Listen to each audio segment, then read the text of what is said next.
Your Day with Susie Morris. Brought to you by Ethel Gloves.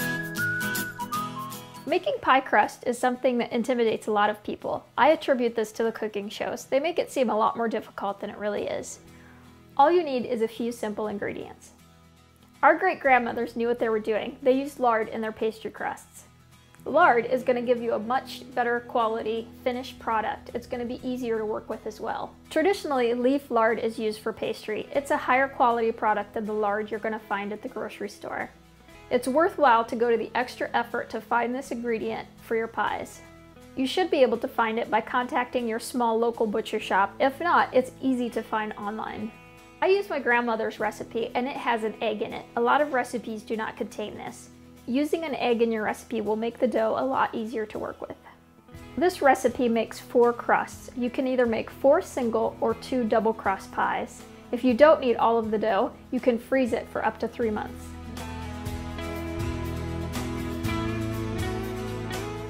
Mix 2 teaspoons of salt and 1 tablespoon of sugar into 4 cups of flour. For pie crust, you want all-purpose or pastry flour.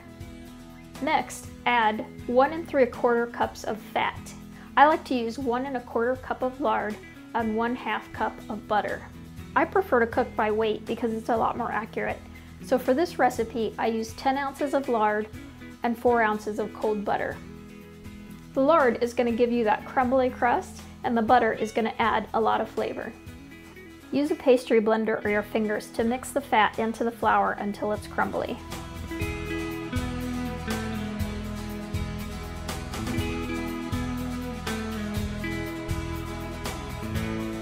Make a well in the center, add 1 egg, 1 tablespoon of vinegar, and slightly less than 1/2 cup of cold water. Save some of the water out, don't put it all in at once. Mix until the ingredients come together to form a ball. We'll finish the dough by kneading it a few times to make sure it's strong enough to hold together when you roll it out. Pastry dough is like biscuit dough. You want to work it a little bit to develop a little bit of strength, but you don't want to work it too much or it's going to get tough. When you're done with your dough, put it in the refrigerator for a few minutes to chill. That'll make it easier to roll out since the butter and the lard are warm.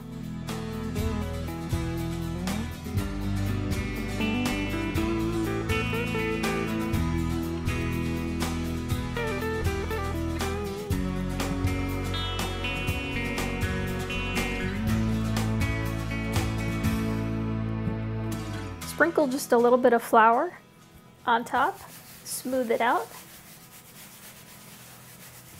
and then you're going to fold your dough into quarters and then gently transfer it to your pie plate.